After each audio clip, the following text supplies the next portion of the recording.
सोचो दोस्तों, दो मुल्क जिनके बीच में एक जमीन, एक मजहब और एक पुराने रिश्ते का कनेक्शन था, आज वही एक दूसरे पर गोला बारूद बरसा रहे हैं। पाकिस्तान और तालिबान जो कभी एक दूसरे को भाई बोला करते थे, आज फ्रंट लाइन पर एक दूसरे के खून के प्यासे बन चुके हैं। और ये कोई छोटी मोटी लड़ाई नहीं है, ये वो आग है जो पूरे साउथ एशिया को हिला सकती है। तालिबान अफगानिस्तान का वो ग्रुप है जो 2021 में अमेरिका को निकालकर फिर से सत्ता में आया था, और पाकिस्तान वो मुल्क जिसने सालों तक तालिबान को पाल पोस कर बड़ा किया, उसे हथियार दिए, सेफ माहौल दिया, पर आज बिल्ली अपने मालिक पर ही चढ़ बैठी है। सीन उल्टा पड़ गया है दोस्तों। पाकिस्तान का बॉर्डर डूरंड लाइन हमेशा से एक टाइम बॉम्ब रहा है। इसके एक साइड में अफगान तालिबान है और दूसरी साइड में तहरीक-ए-तालिबान पाकिस्तान मतलब टीटीपी है। ये टीटीपी बेसिकली पाकिस्तान के अंदर का तालिबान है जो अपनी सरकार के खिलाफ लड़ रहा है। अब प्रॉब्लम ये है कि अफगान तालिबान इनके साथ सिंपैथी रखता है। पाकिस्तान कहता है कि टीटीपी अफगानिस्तान में छुपकर हमारे आर्मी बेस पर अटैक कर रही है, तो पाकिस्तान ने जवाब दिया है। पाकिस्तान ने अफगानिस्तान के अंदर जाकर एयर स्ट्राइक कर दी है। उसका कहना है कि टीटीपी के टेरर कैंपस पर हमने स्ट्राइक की है। पर दोस्तों, तालिबान ये कैसे सहता? उसने सीधा वार्निंग दी, अगर दोबारा हमारे देश में घुसकर अटैक किया तो हम सीधा बॉर्डर से जवाब देंगे। और फिर वही हुआ, एक्सप्लोजन आफ्टर एक्सप्लोजन, बॉर्डर से gun fire, missiles, drone attacks. अब बात दोस्ती से निकलकर जंग के मैदान तक पहुंच गई है। तालिबान का स्टैंड क्लियर है। उसका कहना है कि पाकिस्तान हमारे मुल्क के अंदर घुस आया, और पाकिस्तान का लॉजिक ये है कि टीटीपी टेररिस्ट है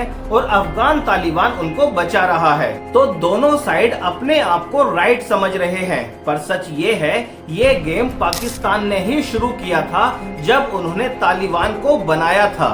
आज पाकिस्तान अपनी ही बनाई आग में जल रहा है। इस बॉर्डर के अंदर हजारों की संख्या में रेफ्यूजी फंसे हुए हैं, गांव जल रहे हैं, आर्मी बेसेस तबाह हो चुके हैं, और हर सुबह एक नई वीडियो आती है जिसमें बॉर्डर पर ब्लास्ट दिखाई देते हैं। पाकिस्तान आर्मी ने तोपें लगा दी हैं, तालिबान ने स्नाइपर पोजीशन बनाई हुई है, पूरे क्षेत्र में डर का माहौल बना हुआ है।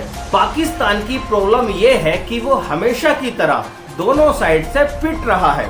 अंदर टीटीपी का आतंक है, बाहर तालिबान का गुस्सा है, इकोनॉमी ऑलरेडी डाउन है, IMF लोन के बिना इनकी सांसें रुकी हुई हैं, और ऊपर से ये जंग, आय हाय मोजा ही मोजा। तालिबान ने अभी एक स्टेटमेंट दी है, उसमें उसने साफ किया है कि पाकिस्तान हमारा दोस्त नहीं है, बल्कि पाकिस्तान ने अमेरिका की तरह ही हमारी इज्जत लूटी है।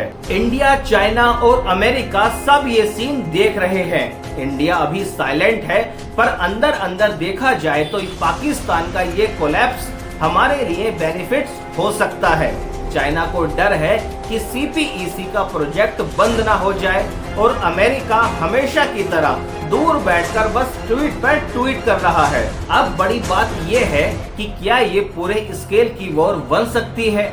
अगर पाकिस्तान ने दोबारा स्ट्राइक की तो तालिबान डायरेक्ट इस्लामाबाद तक घुस सकता है। उनके फाइटर्स माउंटेन वॉरफेयर में ट्रेंड हैं, और पाकिस्तानी आर्मी तो पहले से ही खत्म है। लेकिन तालिबान के पास रिसोर्सेस कम है, वो सिर्फ माउंटेन डिफेंस में स्ट्रॉन्ग है, एरियल वॉरफेयर में 0 है। तो अगर ये वॉर बढ़ गई तो पाकिस्तान के अंदर सिविल वार का रिस्क तो 100% है। इस पूरे ड्रामे का मोरल सिंपल है, जिस आग को आप दुनिया जलाने के लिए लगाते हैं, कभी कभी वो आग वापस आके आपको ही भस्म कर देती है। पाकिस्तान ने ये लाइन लिख ली है अपने हिस्ट्री के लास्ट पेज पे। और ये पाकिस्तान और तालिबान की कहानी नहीं है, ये पूरे साउथ एशिया के लिए एक वार्निंग है। जब पावर और रिलीजन मिल जाते हैं तो सिर्फ और सिर्फ तबाही होती है। बॉर्डर पर जो गोला बारूद गिर रहे हैं वो सिर्फ जमीन नहीं उड़ा रहे, बल्कि वो इंसानियत के बचे कुचे हिस्सों को भी उड़ा रहे हैं। पाकिस्तान अपनी पॉलिटिकल गलतियों का प्राइस चुका रहा है और तालिबान अपनी ईगो का। ये जंग सिर्फ जमीन के लिए नहीं है, ये जंग अपने पास्ट के भूतों के खिलाफ है। और जो देश अपने पास्ट से सीखता नहीं है उसका फ्यूचर हमेशा तबाह होता है। तो दोस्तों ये वीडियो आपको कैसी लगी कमेंट सेक्शन में जरूर बताइए। पसंद आई हो तो लाइक करें और अगर चैनल पर नए हो तो चैनल को सब्सक्राइब करना ना भूलें। मिलते हैं अगले ऐसे ही रिव्यू में, तब तक के लिए जय हिंद।